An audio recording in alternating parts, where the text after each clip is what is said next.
Factoring by Cody, Alex, Josh.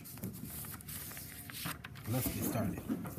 Greatest common factor featuring Billy.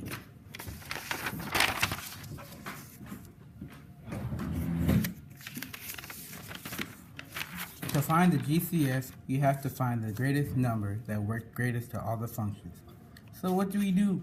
I got you, Billy. Don't worry.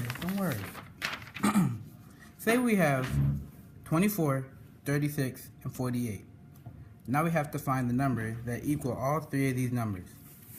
1, 2, 3, 4, 6, 8, and 9.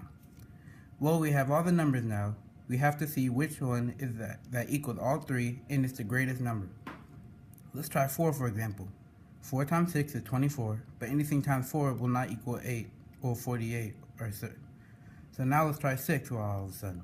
6 times 4 is 28, 6 times 6 is 36, and 6 times 8 is 48. Now we know that 6 is the greatest common factor because it's the biggest number that fits all the numbers. You get it now, Billy? Hey, don't worry. The smile, the words, and everything works. Thanks again, Billy. Now for the second aspect, we have difference of squares. Now for the difference of squares, you have to find two numbers that go together that would equal 64 and also be x squared. So let's think, what is 64? What is the square root of 64? 8. So just like in trinomials, except it's just two numbers instead of a bx in there, it's just a ax squared and a c. So it will be x minus 8 times x plus 8, which would equal x squared minus 64. For example 2, it gets a little bit harder. You have x squared minus 49 y squared. A equals x and b equals 7y. So let's see what you have to do. You know that x and an x will give you x squared, and the square root of 49 is 7. And you have to make it a negative number, so you have to have a positive and a negative when you multiply. So if you know these two, then you know that x plus 7y times x minus 7y will give you x squared minus 49y squared.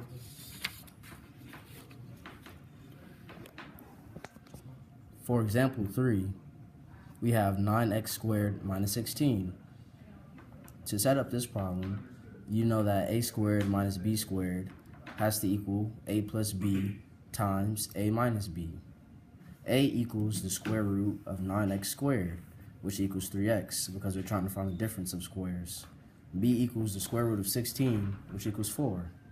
Now we can do the problem a squared minus b squared equals 3x squared minus 4 squared, because those are the two values for a and b. Then we plug this in to the a plus b times a minus b, and you have 3x plus 4 times 3x minus 4 gives you 9x squared minus 16. This is Trinomials by me, Cody Strickland, on March 2nd of 2017. Trinomials is ax squared plus bx plus c, or minus. But for my first example, I have x squared plus 11x plus 30, and then so I wanted to do it in like a chart. You can do it several different ways, but I did all of mine in charts. I did all of mine the factors of 30. So what multiplies to give you 30? What multiplies to give you 30? And I found out that 1 times 30 equals 30, 2 times 15, 3 times 10, 5 times 6, 10 times 3, 15 times 2, and 30 times 1. But when you find that out, that all they equal 30, then you have to take these two numbers and see which one adds up to give you the middle number.